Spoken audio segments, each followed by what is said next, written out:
PAD is like RDS. PAD is not RDS, and it's not formatted the same. It requires a PAD generator. Modulation Science, Modulation Index. What's Ogonowski's company? Science? Yes. Makes a pad generator called PadBridge. Genco makes one called Padapult. Who's the other one? Artiphone. Thank you. TRE. There you go. No, we don't recommend TRE because it's a BE product. It is. Don't get me wrong. It is a good product. It is a very good product, and I have hooked up to it several times. But you will require a PAD generator. All right.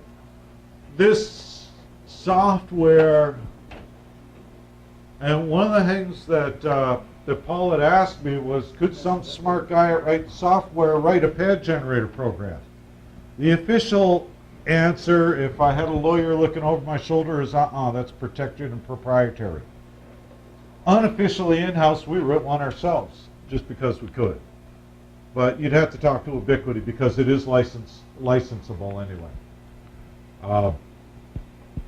Let's see, peak voltages, don't forget to allow for them, especially in your coax and your antenna and your combiner. Because blowing that stuff up, not probably recommended. Coax is expensive. I said that before, I know, but...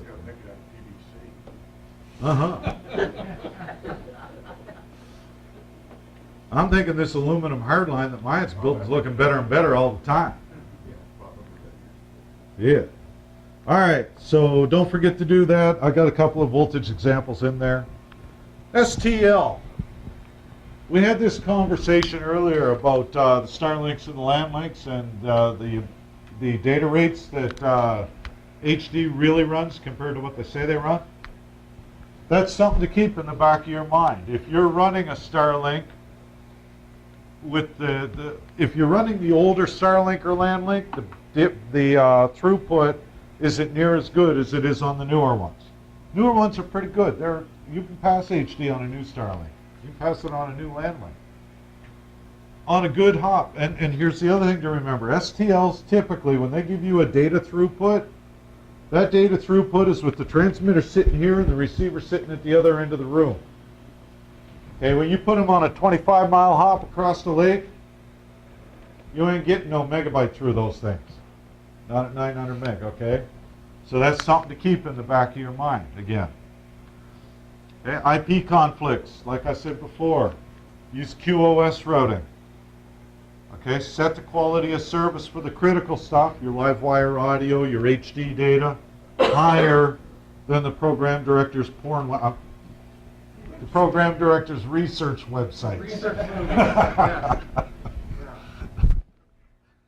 All right. Again, the PAD data. Port assignments. Number one, if you're running two Nautel transmitters, we use port 3501 for the user interface. If you're running two Nautel transmitters in the same site, we have the ability in the software, and you can do it too, to reassign the ports. All right? If you're running a Nautel importer and a Harris importer, whatever they call it, we don't always use the same port assignments. We use port 9000 for the importer data. I think Harris uses 11. All right? It's usually in the book. I think it's always in the book. It's always in our books, and I'm pretty sure it's always in theirs. But just understand that if you're having a problem getting data from your importer to your exporter, it may be something simple as a port assignment set wrong. Like I say, I left tech support, well, partly because I talked too much, and partly because I spent more time setting IP addresses than I did troubleshooting power amplifiers. And I started doing this almost 25 years ago. I like troubleshooting power amplifiers. I joined sales now. I can go pick and choose who I go to work at, and I never have to answer the phone at 3 in the morning. And I still get to fix power amplifiers. That's the every world right there. All right, other things to remember. Too bad, I wish Frank had been able to stay a little longer, but sample rate conversions.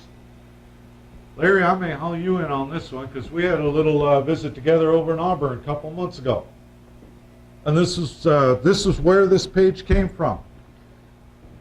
As you go through your audio chain, all right, when you're doing down conversions, that's fine. You're just compressing, taking a few more bits out. But doing up conversions is bad because you're trying to reconstruct data that isn't there. It creates artifacts. If you get enough of them, it'll be audible. You'll start hearing that frying egg sound that Frank was displaying earlier. Okay? Audio levels. Input to your exporters and your importers is all AES EBU. Okay? That's for ours anyway. I don't know, the other guys may take composite or other options. But assuming it's AES EBU through the chain, you've got reference levels. Everybody familiar with the term DBFS? Decibels full scale? Basically, that's your reference for 100% modulation, for lack of a better term. Okay, I like to use -4 dBFS because that gives me some headroom. 0 dBFS means your data that represents your audio is all ones. Well, you can't have more than all ones. So if you hit all ones and there's still audio left to go, you've created artifacts. That's why they had 11 on the Marshall Lane. I don't think HDR digital didn't exist then, but so make one of the things, and this is one of the things Larry and I found when we were out in Auburn. They were having issues with levels, analog to digital, wasn't it, Larry? Yeah. And so we went through and we set everything in the whole chain at -4. Helped, didn't it? If nothing else, it gives you a stable reference all the way through the plant. You know, on analog, you always set everything to 10 dBm, right? Or -10 or whatever. But try to keep it all the same as a reference. At that point, you've got something that you can work with no matter what, up and down. Okay? Makes it easier to troubleshoot, too.